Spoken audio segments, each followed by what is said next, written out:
Welcome to the Black Cinema Experience. My name is Cameron. And I'm your girl, JB. And today we have a special episode for you. We're reviewing the movie Luce. And that's Luce, Luce. It's a very exciting story. Go ahead and tell them about it, Cameron. It's an awesome story. It's about immigration. A Black kid is adopted by a white family and struggles being the token in his elite school.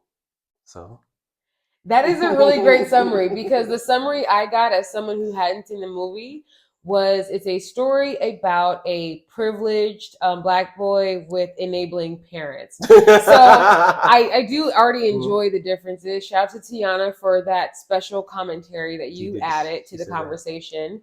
But yeah, very different perspectives of what this story was about.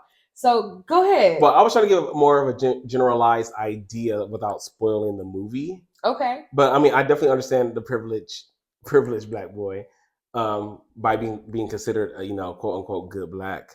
If you want to get into that conversation. Ooh, but the good Black conversation immediately. Good Black, bad Black.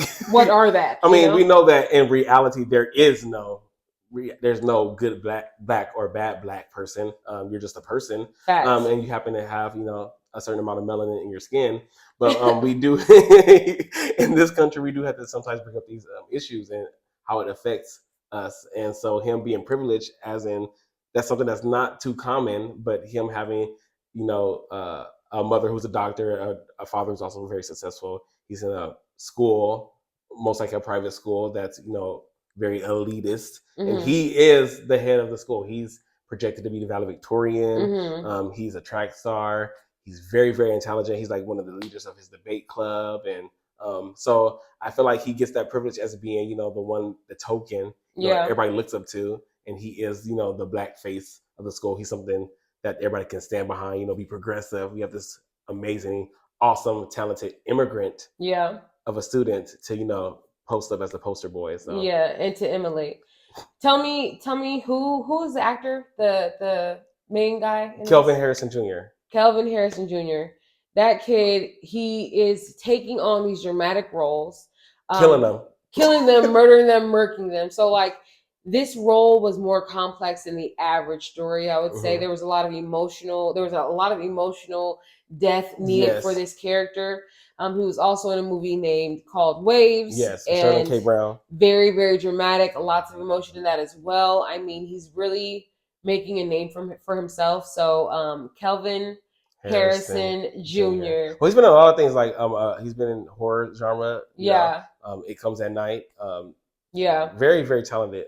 Very talented actor. He's killing it. But this movie required another element of an actor. Yeah. Another element of a storyteller, because we had to see it from this perspective of, oh man, this kid, he's such a good kid at school. Like, wow, he's so good. But then we also saw this like kind of maniacal side of him. And the pressure that he had to face. And the pressure that he faced that could turn anyone crazy. So then we also understood this other side of him. So it's one of the things I liked about this movie so much is that he never actually shows us him committing any acts of treason. Yes. They just kind of projected that he possibly vandalized his teacher. He maybe, coerced his girlfriend to, lie essentially on the stand, not on the stand, but to her teacher about sexual assault. Convincing his parents, that he wasn't, acting out his quote unquote nature, because he came from a tortured background, being an immigrant. And so just all that pressure really, piling down on him, but him also not necessarily being seen committing the acts, like the fireworks going off in his teacher's office. I mean, he did a good job in this movie. They did a really great job writing in this character or telling this story from this person's perspective, where it's like he's getting away with it. Like he's doing just enough to not offend you. I mean, if you're into passive aggressive arguments, this is the movie for you. Literally. Because when there was a scene where he's arguing with his teacher, Miss Wilson. Which Octavia Spencer, she needs to get her props too. Okay. Go ahead, say what you said about her. No. She said that she is she's a well-rounded actress. I feel like she's done a lot of different roles. And I just really do. I really feel like she needs to get more appreciation for her being she can get easily put into a box. Yeah. They could, they and I'm easily sure put her they've into a box. for years they've tried. I'm but sure she's done it all. Yeah. She's been maid, she's been educator, she's been mother, she's been superhero. villains. Exactly. Yeah. Like she's done it all. So I really want to give her flowers while we're on here. Okay, Octavia, it's us. Yeah, but their interactions are they're very cut. Like they're intense. yeah.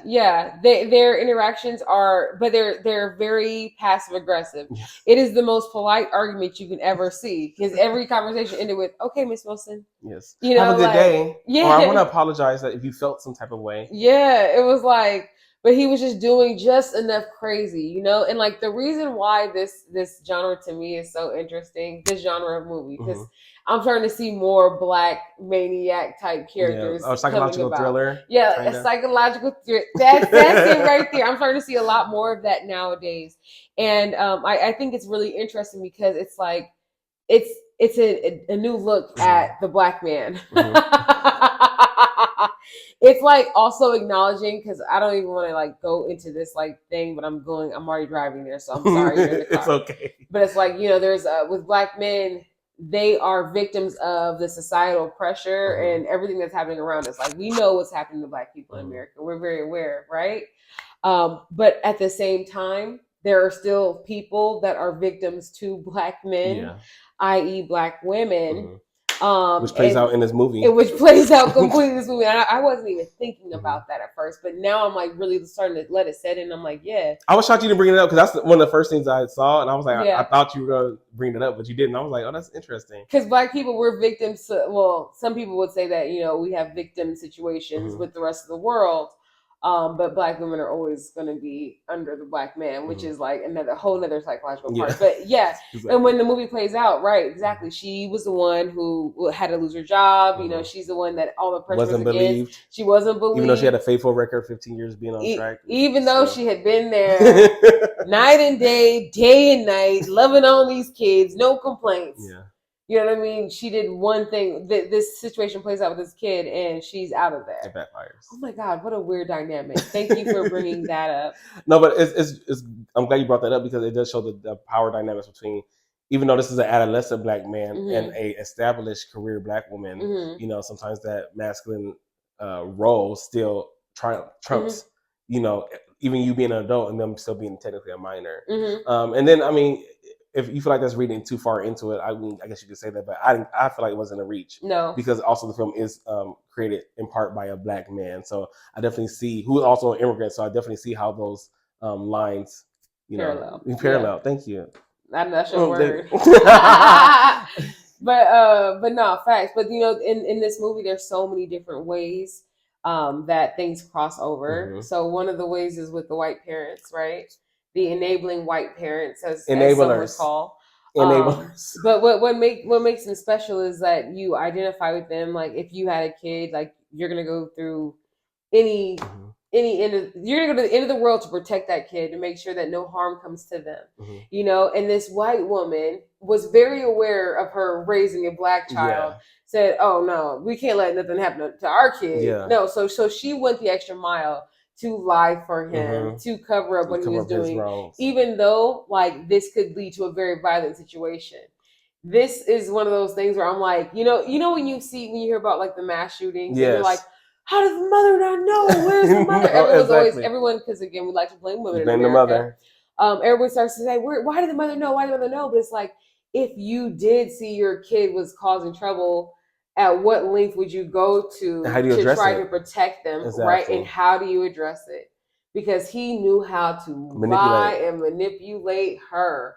And it's crazy because I actually felt in this story with adoptive parents, I'm not trying to compare the two, but I do think it is even more kind of unselfish love, because you love this child as if it is your own child. Well, they are your own child, but I'm saying, it's like people feel like it's easier to have a bond with somebody because you gave birth to them physically, or you know, had being their biological parent. But when you take in a child, you know, and you choose to love them regardless of, you know, any, you know, trauma they have already, any background they have already, any, you know, you want to get to epigenetics, genetic identity they have, and you take that on to like really care and love them, and she took it to the extreme. You know, she really made this, and the father too. And you can see that they really both love their child, regardless of how much turmoil he was bringing. Although it wasn't the turmoil of like typical like, oh, my child's a drug addict or like they're a criminal. It's like my child is a really good student but a manipulator. Yeah. You know, and it's like, yeah, that's crazy. You know, to be on that opposite spectrum. Like I have the golden child, but they aren't really golden as we're painting them to be. Yeah, but like he was golden, but he wasn't. Again, the pressure was too much for him. So he had to act out. He had to have different outlets. You know what I mean? Like he was still smoking weed with his friends. He was still fucking. He was still just like out here in these streets. Doing teenager stuff. Yeah, being a kid essentially. So like there were a lot of aspects to see in that. But another thing though was how he was kind of being singled out by Octavia Spencer's character, right? As Miss Wilson. Yeah, she was kind of like, okay, and here's what I want to talk about on this topic, and I don't want to steal it before you do. No, it's totally fine. If I do, sorry. Take the wheel. We can say as Black kids that we've experienced teachers single-handedly being harder on us because we are going to have to deal with a harder world. So we need to be braced for that, ready for whatever we don't know what we should be ready for. You got to be better. You got to be more prepared. You got to be better, smarter, faster. You got to take all the tests, do all the homework, show up, dress nice, speak right. Like the pressure that would be on us when we would take trips out of state, and how we had to dress at the airport, and how we needed to behave, and how we had to act. Exactly. There was just so much pressure on us to be against the stereotypical Black kids. You know, which only made us feed into it more sometimes, right? Because you're rebellious. You're like, okay, you're trying to say like you're trying to change me, and not necessarily saying like all Black kids are loud and obnoxious or anything like that. But they have to understand children in general are loud and obnoxious. So why is it okay for a certain group of a certain demographic to do it and not another group? You know, and usually it's Black kids. You know, so I mean, we've been multiple times where we've seen other kids run around the hallways, so like, cause that's what kids do. We're not saying that you make excuses for bad behavior, but kids are going to do things that kids do. We're going to play around. You're going to try to do practical jokes. You're going to try to sneak into the girls' room. You're going to try to sneak into the boys'. Like, you know, you're going to be a child. Exactly. So, it's different when you have those different expectations and the consequences that come with those expectations versus other people's expectations.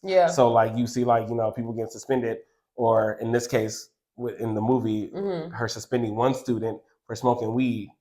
Not like hard real drugs, but smoking weed, and compared to other students, and you know, and it was another Black student, and so you putting the pressure on necessarily having the good Black student more than one. I need to apply the pressure for them and protect them from the bad Black student. Is what I really was starting to get like, you know, this is really getting deep. and you saw it as protection, and I can appreciate you viewing what Octavia Spencer doing as protection, right? And I know that it's layered, so like I know that's not all that you're saying, believe me. But I just feel like it was her buying into the stereotypes that like others have against Blacks, right? Absolutely. There's the Black people that look a certain way. Maybe they wear Jordans or Nikes, or maybe they have a little bit of a edgier or rougher urban demeanor. Versus the Black kid who speaks proper and full sentences and always wears his pants on his waist. You know what I mean? Like when you see those two Black kids, you as a person raised in racist stereotypes for generations, even your parents and their parents and their parents, you of course see these two boys and you're like, this one who's dressed well and talks proper is gonna make it, and this one isn't. So let me go ahead and do a search through his locker, and once I find what I'm looking for, I'm gonna go ahead and completely derail the direction of his life, because not everybody can make it. It's a very crabs in the bucket type mentality where only some can make it to the top, but we see it in the Black community, which is what makes it so interesting that they pointed out this like trope in this movie, that they're crabs in the bucket and we're all trying to get to the top, and not everybody can make it, and there's not enough room for all of us. And it's like there's this fear that Black people do have interculturally, where we believe that not everybody can make it. There's not enough space for all of us. There's not enough food for all of us. There's not enough anything for all of us. So there is this mentality that Octavia Spencer really bodied with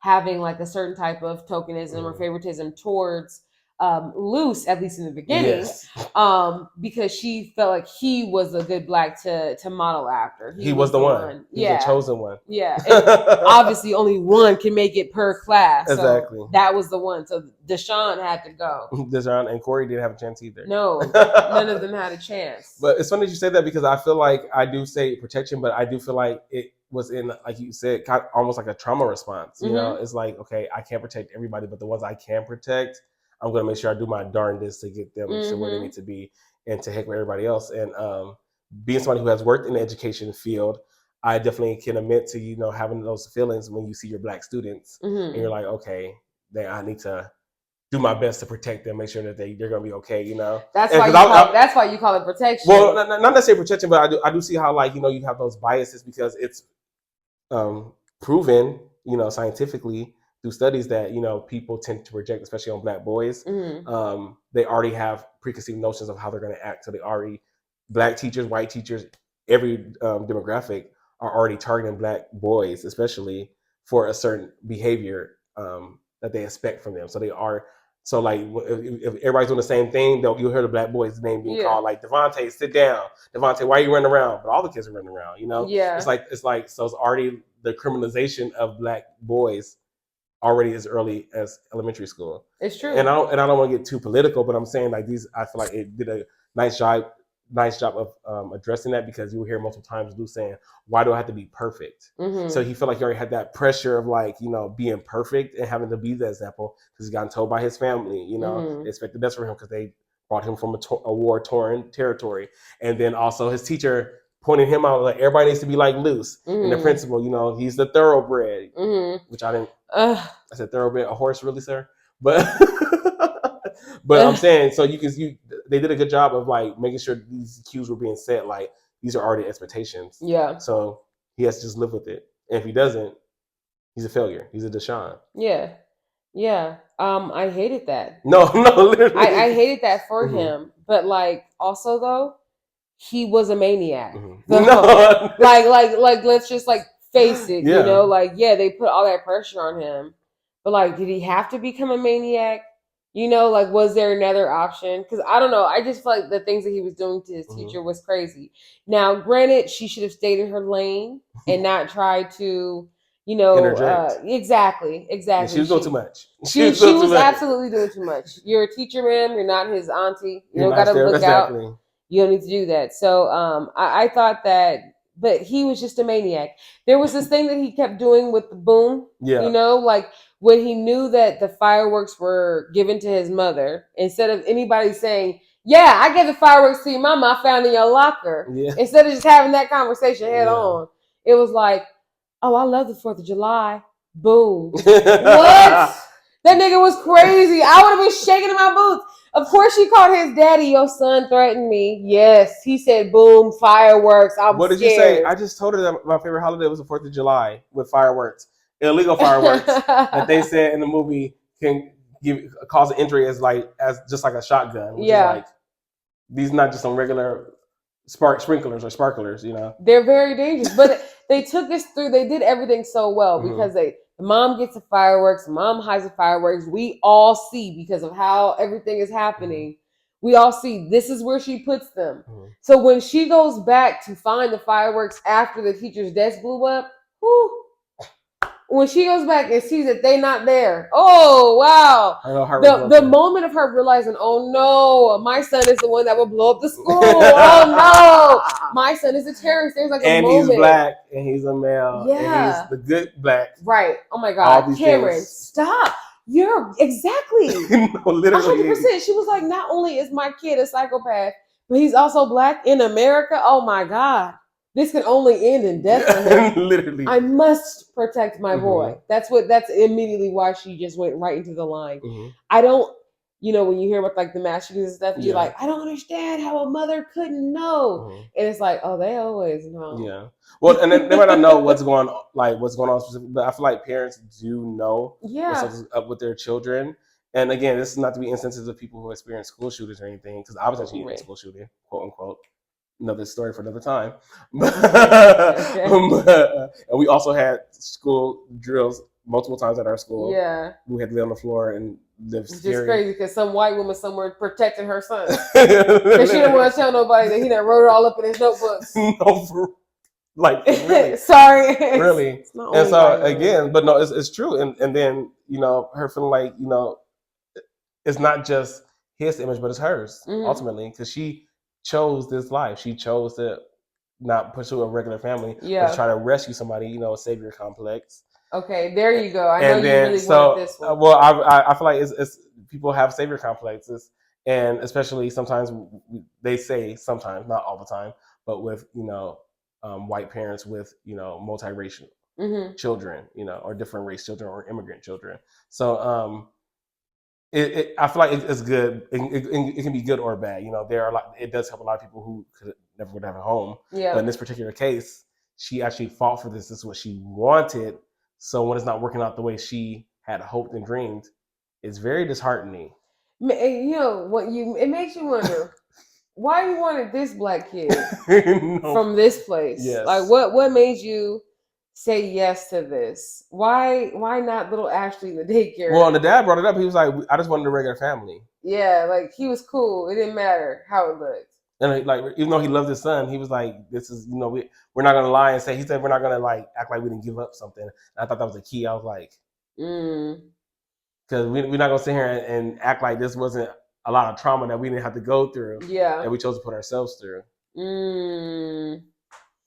Foreshadowing, Paul. So, well, it just begs for me the question. So, is putting up with black trauma like a hassle? Like, is it too much? Is it a hassle? Is it too much to put up with? Well, yeah. I mean, as a black person in America, I wish that someone could take the burden from me. You know what I mean? Make things a little easier. How about that? Like, you know, give me opportunity that I don't deserve. You know, nice. Give me. You know, I have a homegirl who got an apartment in Little Armenia because she. Well, anyways, doesn't matter. She got an apartment though that I can never get because of her race, because how their community provides for itself. Yeah. And they're like, oh, let me look out for you. And her rent is like affordable. Yeah. And her and her brother, and they get to like live a life in LA and afford it. And I'm like, wow, that's crazy. That be nice? Because like as a black woman with fairly decent credit, I was getting turned down all over left and right just because I had IDs in different states. They thought that was suspicious. Like you can't move. I moved. I went to school in all these states. Like, what do you want me to do? But you know, when you really think about it, it's just like they find a way to kind of anyways. No, but discriminate. Yeah, yes, it's real. It's just very real. That's all. So it's just, why would she choose a black child? Why would she? What was the need for that in the movie? I don't know why she had to do this. I really feel like she was really trying to prove something. Like, you know, we're down for the struggle. You know, the white savior complex, it is scary. It's scary to talk about because you don't want to think that someone's doing something good for someone so they can be the hero, so they can be the Blind Side version of, what was that? Sandra Bullock. Yeah, it's like there are white people out there with this as the underlying motive. But when that's your motive, like, what's really going on in there? And that's the hard part, because I'm like, is that a good or bad thing? Like, I know you should always feel like you want to do right. Yeah. Which is, I understand that, but it's like, where does it get to the point to where it's toxic? Yeah. Because you're not doing this, you're doing this for a certain look.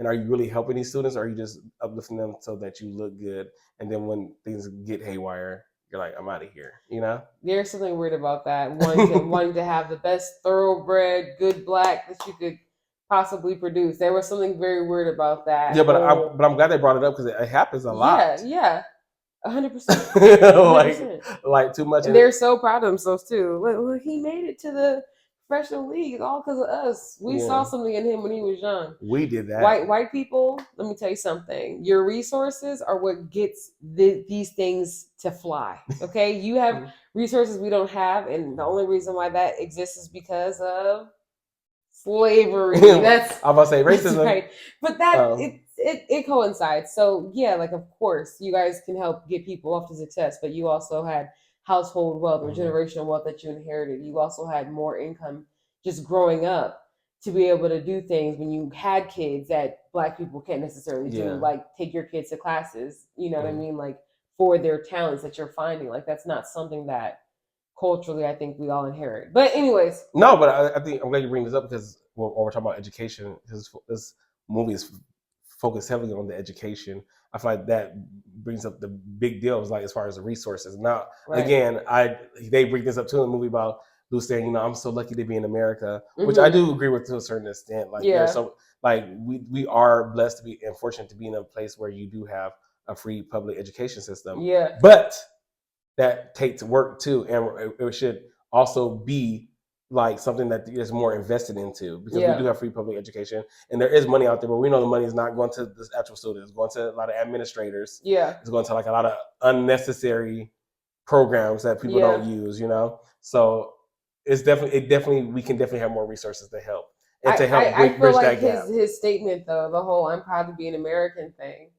I feel like that was more of them trying to guide us to the direction of him being like a nationalist, which is essentially just an extremist. So when I watched it, I'm glad you brought that up because that does make more sense too. Yeah, like he's capable of doing big bad things, and I feel like that's what they were really heading. Well, especially with the low angles, because they was hitting him from that low angle where he was like really a villain. He was like when he was doing the speech the second time, it was like they had this low angle of him and he was talking, and it was like he's smiling because he's, you know, giving this speech and he's delivering and everyone thinks these wonderful things of him. But we're seeing the villain that he truly is. All that's crazy. I wasn't paying attention to that. Come on. Well, no, but I'm saying I'm glad you brought that because I wanted to talk about because the name of the movie is Luce, which means light in Latin, I believe. Yeah. Or Lucifer. That's like Satan. Because that's how he was acting. Okay. That's how he was acting. No, but I wanted the to like articulate like how did you feel about the light? Because there wasn't a lot of light in the movie. It was actually kind of like overcast. I felt like, which was like a really unique perspective. Like I understand like the whole shedding light on certain aspects, and they brought up the topic of light, and then maybe the firecrackers or fireworks. But I thought that was interesting that it was like titled Light, but it was kind of more. Like I won't say dark cast, but it was like overcast the majority of the movie. Well, I think that the overcast element, like the darker grays, the dark tones that they used to film it, was to create a more sinister feel. Yeah, because essentially he was just a happy teenage boy, right? And then we never really saw him doing anything bad, but keeping everything dark and gray in that way, and then also doing the things that they do with the camera, you know, for the low angles or just sparingly using light. It helps really show us how dark his personality really is. Because if we would have had a light shining bright on him, like, you know, him out in the sun, him smiling, him just like really enjoying it, life, I mean. Like if we would have saw that, then we would have really felt for him in a warm way. Yeah, that's not what they wanted. Yeah, they didn't want us to side with him in this movie. This was 100% about showing us this negative side of. I feel like everybody, because I felt, and again, shout out to Tiana because she had some really great comments. But like, I feel like they gave us enough information to be able to at one point defend each character, but also completely dislike each character. Like, there were certain things that you're like, okay, this was a brave choice. This is a very compassionate choice, and then other times you were like, wow, this is very selfish. This is very evil. Yeah. And I mean, even with like for me, Miss Wilson, like. The first time I saw it, I felt like, you know, I was on her side. But even seeing the second time, I listened to everybody's opinion, I was like, you know, she actually wasn't in the right with certain things she was doing. So it kind of led to her downfall at the end. Yeah. Like ultimately, yeah. Exactly. Because she wasn't, she was just essentially a busybody teacher. A stern busybody teacher who was always in the way trying to help out or do what she thought was helping. But she, I couldn't stop. Even watching the first time, that's the only time I've ever seen it. I was like, no, this teacher did do a little too much. She definitely overstepped. But at the end of the day, he was crazy as hell. He was crazy. But was he really? But do you feel like it was from this aspect? Was it because of his past being raised until he was 7 years old in a like war zone, which could like wreak havoc on anybody's mental health? Yeah, no, I could only imagine the type of havoc it could wreak. However, I do think that he was passive aggressive, like in all of his attacks on her. And I feel like he should have been more. It was calculated. It was very calculated. It made for the perfect movie. I just hated that about his character. That's all. It actually made for the perfect storyline that he was as passive aggressive as he was, getting away with so much, like even walking straight into the teacher's house. Like it worked out that he was passive aggressive. But I hated that. I just wanted them to have a conversation, just get it out in the air. Like, what is it that you want to say? Because the whole movie, I still felt like I would like it if you told her what you really felt. And he only got like close to it once. And I feel like they still got off of it before we really got to see his true feelings. Like which was what he really wanted to say. Why do you want to compare me to all blacks? Why do you separate me? Why do you target us? Like there's this conversation that the younger generation of blacks, I hate to say this, there's a conversation that the young generation is not having with the old generation when it comes down to things. And even in the movie, there was an opportunity for him to be like, hey, you're being a crab in a bucket. And that's not what we're about. Like, it doesn't have to be me or Deshaun. It can be both of us. If you stop single-handedly singling us out, if you stop buying into these stereotypes, then we wouldn't be the bad black at school. Like, we wouldn't be a negative stereotype. You're buying into it. And I think that was like the underlying message of the movie, is that interculturally, black people buy into the stereotypes that white people have given us, giving them more power. I think that was like the primary principle of the movie. Absolutely. But for me, I felt like it was answered, and I'm not trying to take away from your experience, but I felt it was answered because when she said, if you don't get it, you will. And I'm not saying that's okay, but I feel like that's like literally the example I was given my whole life from like family. They're like, oh, you'll understand. And it's kind of like that. Also, I feel like that part of being a black, like you kind of have to find your place in this world. So when she told him, like, if you don't get it by now, you will. Now get the F out of my house. I was like, that wasn't like the most upset black woman, like older generation black woman moment. I'm done talking about it. Exactly. You find out. It's just like, but it's like that thing. It's like that toxic rite of passage that all black people have to go through. Like you gonna find out. Why I just gotta find out? Why can't you just tell me? Like you were saying. So. Facts. You could just tell me what I could expect. So you don't have to. It'll be a lot easier, right? Actually, you could help me and uplift me so that could you imagine y'all helping instead of just shaming? Like there's such a split between the older generation and our generation, and it's funny now because they're showing that conflict in movies. Now we can see that conflict. We can actually see them go head to head against each other and have that dispute of power, basically. Old people don't let go of the power. Young people, we want the power. We deserve it. We have it. Whatever. But we're definitely at odds, and it shows up. It shows up even well in that movie. But I also want to make a parallel to Miss Wilson because we had our own Miss Wilson in our lives. In 7th grade, we had Miss Gardner. And Miss Gardner, if you out there, they had a blaster like this. First of all, if you are she was a banging teacher. She was beautiful. She was a very intelligent woman. But let me tell you, I got detention one time for telling a girl, "God bless you," when she told everybody to be quiet. Now listen, deserved it. No. Listen, like just because, yes, I feel like I was being a little, out of line because she told everybody to be quiet. But I was legitimately telling this girl, "God bless you," because she sneezed. Detention, I feel like it doesn't correlate. But I feel like she was one of those black teachers, excellent black teachers who expected excellence from all her students, especially her black students.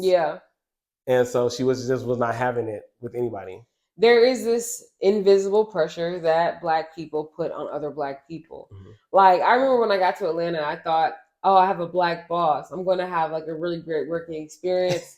Not going to deal with no more racist shit like I had dealt like all my life, And then I found out that my black boss was that black boss to be like, ooh, you about to work twice as hard than everybody else just to prove to me that you're worth it. It's like why are we the first ones to believe these negative stereotypes about black people, and why do we keep perpetrating, like we keep it up, we keep it alive?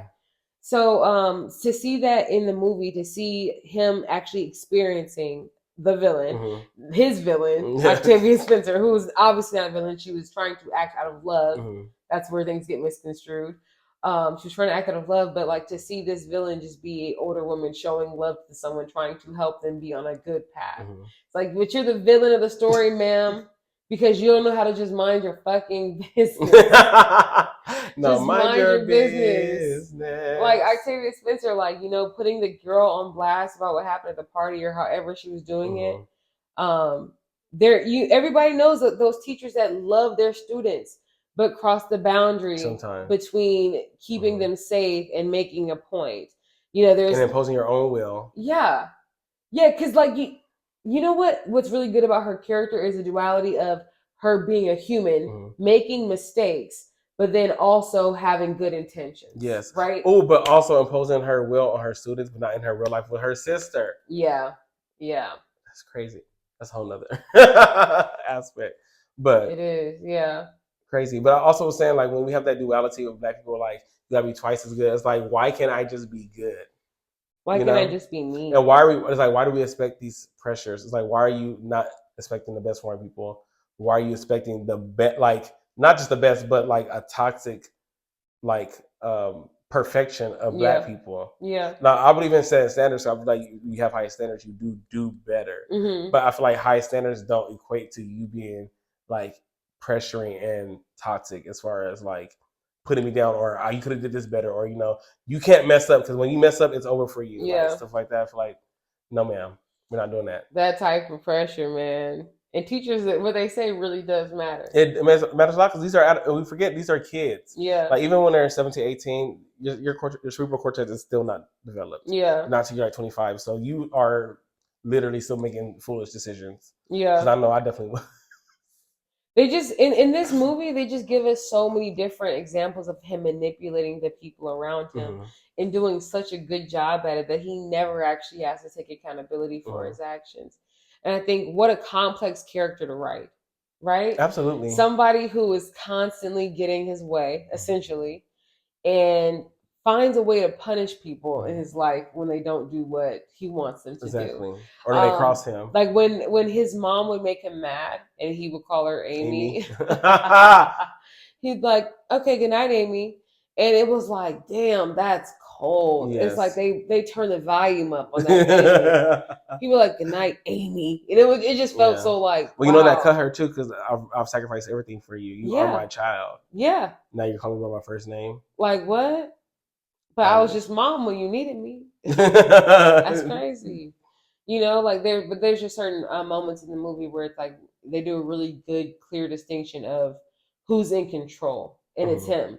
It is. He's in control of his parents, his teachers, and everything. But I also want to say, I felt like towards the end they showed that pressure starting to build up by the ending scene, which I will not reveal. You gotta watch it yourself. Like the ending scene. Remember? Oh. I want to tell you. Yeah, but you can see it started to take a toll on him. Yeah. Again, more overcast. That scene was very great too. It was just getting more and more sinister. I just feel like there were things left out, and I wish there was a Luce too. Just like somebody can write like a fan fiction or something I can read, like just to tie up to see how it all ends. No. You just want anybody to give you a different ending. I just want to see it end. I feel like that wasn't the end. If there was a Luce 2, it would literally end in a mass shooting or mass bombing. Because it was so violent. He was doing very passive aggressive, violent tendencies. Like he was starting to show things I was like, I don't want to see. I don't want to see where this can go. Because like it just seems like the start of a ticking time bomb. You know what I mean? Someone who's expected to be perfect like that all the time. So I don't know. I don't want to see a second one. I don't. Especially not if they're going to take me on a cliff and then nosedive. I'm not saying that the movie sucked. I thought it was a really, really great movie. They executed so many points wonderfully. The story fit together well. Every character had a purpose, and they all held their purpose down. But it just feels like at the end, you know, it just takes a cliff dive because you want justice, right? The whole movie, you're learning about this guy. You think he's a good guy. You're like, oh, cool, good guy. Let's see what happens.